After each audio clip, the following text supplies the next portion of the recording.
কি ভাবছেন এটা ডুয়ার্সের কোনো স্পট?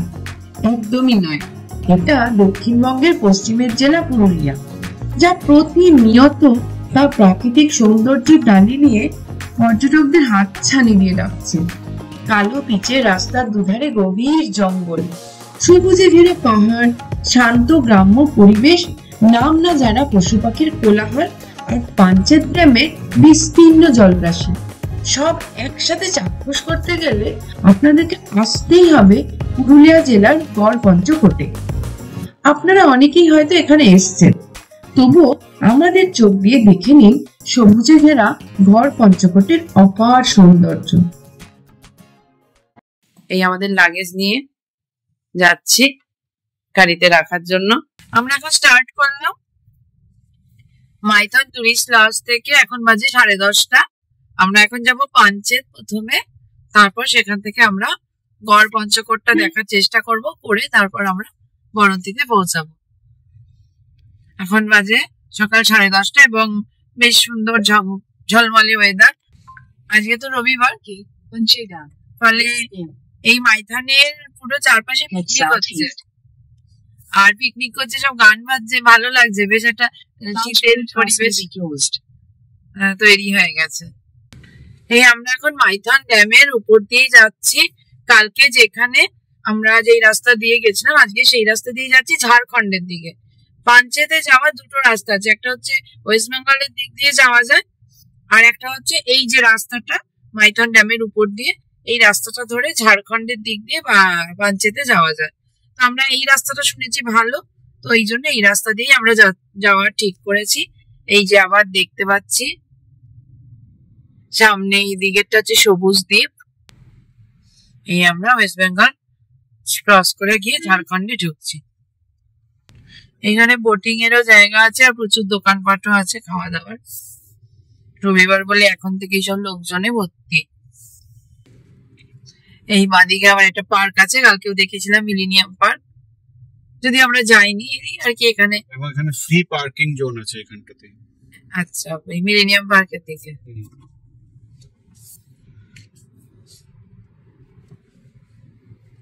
আমরা ঝাড়খণ্ডের দিকে চলে আসলাম। আমরা কালকে ডান দিক দিয়ে গেছিলাম, এখানে একটা সুন্দর পিকনিক স্পট আছে, কিন্তু এখন আমরা এই রাস্তাটা ধরলাম বাঁ দিক। এটা পুরো ঝাড়খণ্ড টাউনশিপ, এটা পুরো ঝাড়খণ্ড এরিয়া। এটা হচ্ছে মাইথন টাউনশিপ লেখা আছে, ধানবাদ। এটা এই জায়গাটার নাম হচ্ছে কালী পাহাড়ি।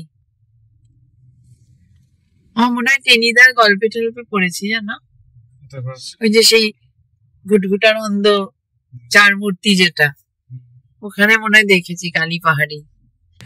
এইখানে রাস্তা 3 ভাগ হয়েছে, একটা বাঁ দিকে কলকাতার দিকে যাওয়ার, ডান দিকটা ধানবাদ টাউন, আর সোজা চিরকুন্ডা। আমরা এই চিরকুন্ডা রাস্তাটাই ধরবো। এখানে একটা মন্দির হচ্ছে সুন্দর। এই উপরে যে রাস্তাটা দিয়ে বাসগুলো যাচ্ছে ওটা হচ্ছে ন্যাশনাল হাইওয়ে 19। তো আমরা ওটা পার হয়ে চিরকুন্ডা রোড ধরে এর দিকে যাবো, বরন্তির দিকে যাবো। এই হচ্ছে এটা চিরকুন্ডা রোড। এবার আমাদের জিটি রোডে উঠতে হচ্ছে একটা ভিতরে রাস্তা দিয়ে। রাস্তা কিন্তু খুব একটা মানে সুবিধার নয়, সামনে রাস্তা বন্ধ, তার জন্য আমাদের এখন আবার ঘুরে গিয়ে জিটি রোড ধরতে হচ্ছে। রাস্তা রাঙ্গা দিক। এই আমরা এবার জিটি রোড ধরছি।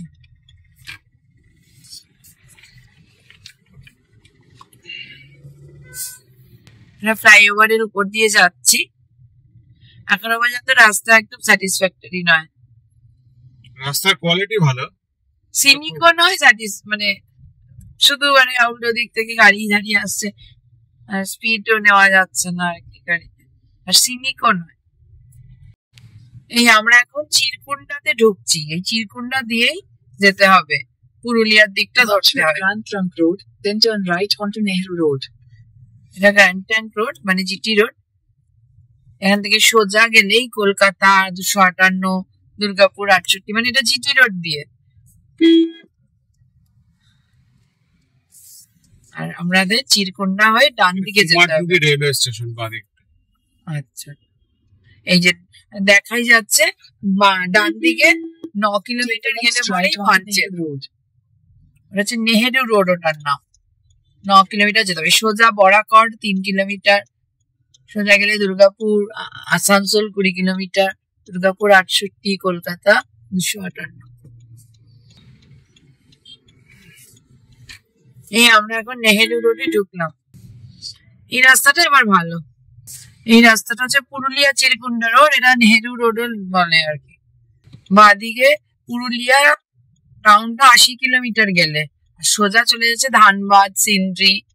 এই রাস্তাটা খুব সুন্দর, পুরো গ্রিন একদম। পাঞ্চেতে যাওয়ার পথে এতক্ষণ একটা সিনিক রাস্তা পাওয়া গেছে, দুপাশটা একদম গ্রিন। স্বাগতম দামোদর ঘাটি নিগম, পাঞ্চেত ড্যাম, পাঞ্চেত বাঁধ, ধানবাদ। আর 2.7 কিলোমিটার আছে প্রপার একদম পাঞ্চেত বাঁধে পৌঁছাতে, পাঞ্চেত ড্যামে। এই শুরু হচ্ছে পাঞ্চেত ড্যাম। দামোদর নদের বুকের ওপর 1959 সালে তৈরি এই ড্যামের সৌন্দর্য মাইথনের থেকে অনেকটাই আলাদা। এখানে বিশালতার চেয়েও বেশি নাটকীয়তা রয়েছে, কারণ এক পাশে দামোদরের শান্ত জল আর অন্য পাশে পাহাড়ের রুক্ষ সৌন্দর্য। এই বৈপরীত্য এক কথায় অসাধারণ। এখানে কোনো ভিড় নেই, আছে শুধু ঠান্ডা বাতাসের শো শো শব্দ আর দূরের পাহাড়ের দিকে তাকিয়ে থাকার নিস্তব্ধতা। আমরা এসে দাঁড়িয়ে আছি এখন পাঞ্চেত ড্যামের সামনে। ঠান্ডা কিন্তু নেই, একদমই ঠান্ডা নেই, কিন্তু ভালো লাগছে, বেশ ঝলমল করছে আর কি। অনেক লোকজন এসছে রবিবার বলে। এখানে আবার মাইথনের মতো রেস্ট্রিকশন নেই যে দাঁড়ানো যাবে না, এখানে কিন্তু অনেক গাড়ি দাঁড়িয়েছে, ছবি টবি তুলছে। এই হচ্ছে লক গেট, এই নদী এদিকে বাঁদিকটা, ওই জন্য এই জায়গাটা আর কি একটু ওই ব্যারিকেড করার মতন আছে। এদিকে নদী, পাহাড় আছে, কুয়াশা ঢেকে আছে। এখানে আছে এই জলবিদ্যুৎ প্রকল্প, যেটা পাঞ্চেত জলাধারের ওপরে। নদীও এখান দিয়েই বয়ে চলেছে। এগুলো কিন্তু একদম এই দিকটা ব্যারিকেড করা, ওইখানটা ছিল না, এদিকটা কিন্তু ব্যারিকেড করা। আর সামনে পাহাড়, তার গা ঘেঁষে এই ড্যাম। সুন্দর, বেশ সুন্দর লাগছে। এই জায়গাটায় নৌকো কিন্তু মানে একদম নৌকো বোটিং মানা, কিন্তু দেখছি তো নৌকো চলছে, লেখা আছে বোটিং প্রহিবিটেড। আমরা পাঞ্চেত ড্যাম এরিয়া ছেড়ে বেরিয়ে যাচ্ছি। এই যে ওয়েস্ট বেঙ্গলে ঢুকলাম। হ্যাঁ, এই আমরা ওয়েস্ট বেঙ্গলে। সামনেই বিস্তীর্ণ একটা পাহাড়, ছোট টিলা আর কি। এগুলো সবই পূর্বঘাট পাহাড়েরই রেঞ্জ, গ্রিন, দুপাশে ফরেস্ট রিজিয়ন। এই আমরা গড়পঞ্চকোট এরিয়াতে ঢুকছি। পাহাড় পুরো গ্রামের মধ্যে দিয়ে রাস্তা, দুপাশে বাড়িগুলো রাস্তায় এসে ঝুঁকে পড়েছে। রাস্তা কিন্তু খুব সরু। এটা হচ্ছে সামনে পাঞ্চেত রেসিডেন্সি, এটা একটা ঢাকার খুব ভালো অপশন। এইখানে থেকে বরন্তি, গড়পঞ্চকোট, পাঞ্চেত, মাইথন সব করা যাবে। রাস্তাটা একটা অদ্ভুত, একদম সরু রাস্তা। এই হচ্ছে গড়পঞ্চকোট ইকো ট্যুরিজম প্রপার্টি, পাহাড়ের একদম গায়ে। এগুলো হচ্ছে কটেজের মতো। এই আর একটা গড়পঞ্চকোট ইকো ট্যুরিজম। আর রাস্তাটা কি থ্রিলিং, জঙ্গলের মধ্যে দিয়ে, দারুণ তো। রাস্তা সরু খুব, কিন্তু খুব সুন্দর, ভালো লাগছে বেশ। বিস্তীর্ণ জঙ্গল একদম দুপাশে, জনপ্রাণী নেই। ইউনিট 2 ওদের, প্রথমটা ছিল ইকো ট্যুরিজমের প্রথম ইউনিট, পরে বোধহয় এটা করেছে। এটা হচ্ছে গড়পঞ্চকোট ইকো ট্যুরিজম ইউনিট 2। মন্দির এটা একটা কিছু ওরা করেছে ওদের ভিতরে, লাক্সারি রুম, বোট, রেস্টুরেন্ট, বার, সুইমিং পুল, অনেক কিছু আছে এখানে। এই যে এখন আমরা যে রাস্তাটা ধরে যাচ্ছি তার দুদিকটায় পুরো ডেন্স ফরেস্ট। পুরুলিয়ার যে জঙ্গল, সেই জঙ্গল একদম ডেন্স। মাঝে মাঝে একটা গাড়ি যাচ্ছে, কোনো লোকজন নেই এখানে। সামনে গরু একদম লাইন বেঁধে চলেছে। এই যে গড় পঞ্চকোট মন্দির যাওয়ার রাস্তা, আর সোজা এদিকে গড় পঞ্চকোট রাস মন্দির ট্যুরিজম রিসোর্ট, এই দিকটা দিয়ে যেতে হবে। সামনে পাহাড়, এই জায়গাটা খুব সুন্দর, পাহাড়, ধান ক্ষেত, খেজুর গাছ। গড় পঞ্চকোটের দিকে এগোনোর রাস্তাটা ছিল এই সফরের সবচেয়ে রোমাঞ্চকর অংশ। রাস্তাগুলো আরো সরু হয়ে ঘন জঙ্গলের মধ্যে দিয়ে পাহাড়ের গা ঘেঁষে এগিয়ে গেছে। মনে হচ্ছিল যেন আমরা সভ্যতার কোলাহল ছেড়ে এক প্রাচীন অধ্যায়ে প্রবেশ করছি। গাড়ির কাঁচের মধ্যে দিয়ে পাঞ্চেত পাহাড় ক্রমশ আরো কাছে আসছিল, আর আমাদের উত্তেজনাও বাড়ছিল পাল্লা দিয়ে। অবশেষে সেই অপেক্ষা শেষ হলো। আমরা এসে পৌঁছালাম গড় পঞ্চকোটে। এই সামনে মন্দির, এই জায়গাটা পার্কিং, খুব সুন্দর জায়গাটা। এখানে কত দোকানে মুখোশ বিক্রি হচ্ছে। তোমাদের বাইক,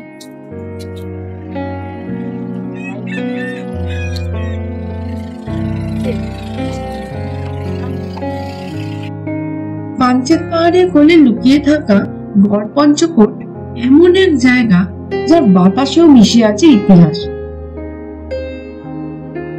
এখানে পিকনিক হচ্ছে। গড় পঞ্চকোটের এই মন্দির, রাস মন্দিরের সামনে পিকনিক হচ্ছে, বাসে করে এসে সবাই পিকনিক করছে। এই পাহাড়ের কোলে এই গড়, যেগুলো প্রায় এখন ধ্বংসস্তূপে পরিণত হয়েছে। এখানে ছড়িয়ে ছিটিয়ে রয়েছে পঞ্চকোট রাজবংশের দুর্গ আর মন্দিরের ধ্বংসাবশেষ। 16 থেকে 18 শতকের স্থাপত্যের সাক্ষী এই দেওয়ালগুলো। পঞ্চরত্ন মন্দিরের ভগ্নপ্রায় খিলান আর থামের গায়ে এখনো স্পষ্ট টেরাকোটার সূক্ষ্ম কাজ, যেন অতীতের এক জীবন্ত দলিল। এখানে সিঁড়ি রয়েছে, সিঁড়ি দিয়ে উঠছি। ছোট ছোট সিঁড়ি, খুব সাবধানে। আগেকার দিনে রাজবাড়ি গুলোতে এরকম গুপ্ত কুঠুরি থাকতো, নাসিকে। ওই যে নিচে, এটাও গড় পঞ্চকোটের আরেকটা স্থাপত্য। এবং সামনে একটা রিসোর্ট আছে, চারুলতা রিসোর্ট, একদম পাহাড়ের কোলে, আবার ওয়াচ টাওয়ার আছে। এই হচ্ছে চারুলতা রিসোর্ট, বুটিক একটা রিসোর্ট। আমরা এই গড় পঞ্চকোটের চারধারটা একটু ঘুরলাম, ঘুরে আমরা এখন হাঁটছি, মানে এগিয়ে যাচ্ছি আবার। এবার আমরা বরন্তির দিকে চলে যাব। মাইথন থেকে শুরু হওয়া একটা সাধারণ রোড ট্রিপ যে এমন একটা অসাধারণ অ্যাডভেঞ্চারে পরিণত হবে তা আমরা ভাবিনি। পাঞ্চেতের শান্ত জল পেরিয়ে গ্রামগঞ্জের আঁকাবাঁকা পথ ধরে এই যাত্রা আমাদের নিয়ে এলো ইতিহাসের একেবারে অন্তরে। আমাদের এই রোড ট্রিপের সঙ্গী হওয়ার অভিজ্ঞতা যদি আপনাদের ভালো লেগে থাকে, তাহলে ভিডিওটাকে অবশ্যই একটা লাইক দেবেন। আমাদের পরবর্তী ভিডিওটি দেখার জন্য চ্যানেলটা সাবস্ক্রাইব করে বেল আইকনটা প্রেস করতে ভুলবেন না। আজকের মতো এটুকুই। খুব শিগগিরই দেখা হচ্ছে নতুন কোনো রাস্তায়, নতুন কোনো গল্পের সঙ্গে।